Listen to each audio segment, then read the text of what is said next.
Matag higayon nga mahubog si boss. Iya kong kamangon. Yummy! Kay ba akong mali? Pero ang kunon ko nga di na ako kapugngan nga akong kaugalingon. Nga panganduyon po ning mga butanga nga nahitabo sa ako Wow! 26 anyos ko di Sam ug tawgan na lang ko sa pangalang Eliza. Sekretarya ko sa akong boss nga tag-iya sa usa ka buy and sell. Mga sakyanan na di Sam. 47 anyos na si Sir Rafi.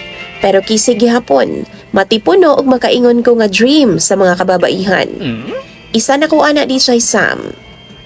Dili lang sakyanan ang negosyo ni Sir kundi naapay lain. Maong need ko niya sa iyang side adlaw-adlaw aron nga mag-arrange sa iyang mga schedule and appointments. Mao na nga akong trabaho. Naay mga higayon di Sam nga mag-out of town mini Sir.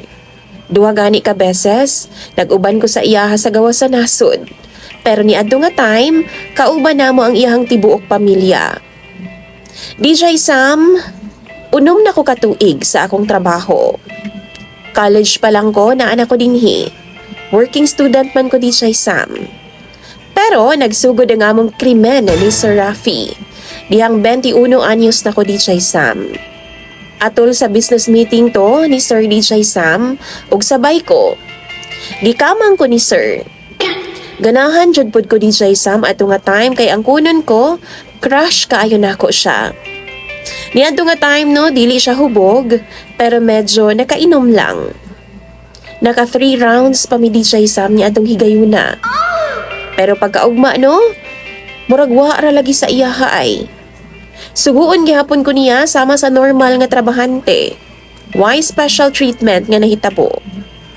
Pila na nakatuig DJ Sam nga nahitabo sa amo ani Sir Rafi. Kung di siya makainom, wa man pud noy mahitabo sa amoa. Pero kung makainom gani na siya, asahan na jud nako na DJ Sam nga kamangon ako niya. Maong ako pud sa akong side, mangandam na pudayon ko sa akong kwarto. Maligo na kong daan, manghugas na ko o magpahumot na ko sa akong pekpek. Di jud ko malimot DJ Sam nga magda og sexy nga mga pantulog. Suoto na ko na kung maka-feel ko DJ Sam nga sudlo na ko ni Sir og mahitabo na ang maayuhon. Baguhay lang DJ Sam. Tungod sa ako nang gikaingon pila naman jud katuig nga sigig na ay kahitabo sa amoa ni Sir. Mao to gikumpronta na ako siya. Kaya ako amang pong nabalitaan DJ Sam nga buntis na pod ang iyang asawa. Sumurag nagselos og nalain ko. Nangutan ako sa iyaha DJ Sam. Kinsa bagyod ko sa iyaha? Unsa bagyod ang naa sa among duha?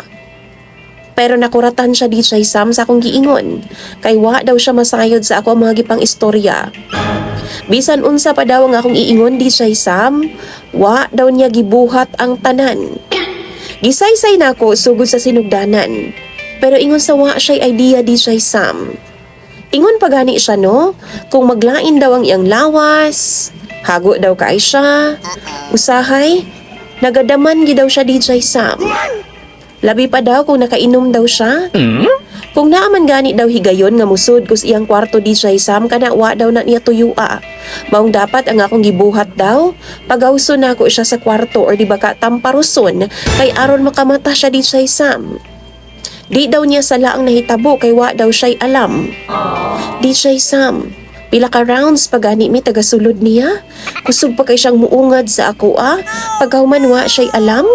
Siya pa man gani muhubo sa akong sinina DJ Sam. Tapos moingon siya nga gidaman ra siya. DJ Sam giingnan ako siya nga di kumutuo. Pero giingnan man ka ko niya nga wa daw siya'y labot. Tuuhan daw nako ang gusto na akong tuuhan. Basta kay mao daw na ang tinuod.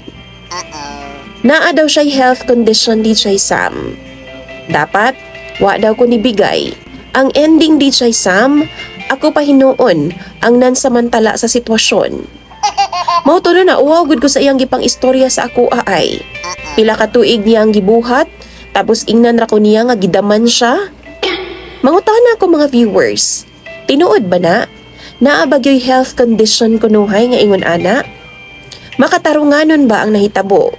Sa karon no, mauwaw na gud ko mo duty DJ Sam. Tungod sa iyang gipang storya. Baba na kayo ang pagtanaw na ako sa akong sarili. Easy girl kay ko sa kong paminaw. Maunang mangayo kog tambag sa inyuha mga viewers. Kanimo di siya Sam. Kung unsa bay buhato na ako sa akong sitwasyon karon.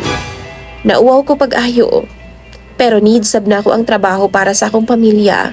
Kay in fairness sa sweldo di siya Sam, dako-dako pud baya siya. Mangayo ko sa inyong mga tambag. Basahon ko na tanan sa comment section. Imong sender o follower di siya Sam. Eliza.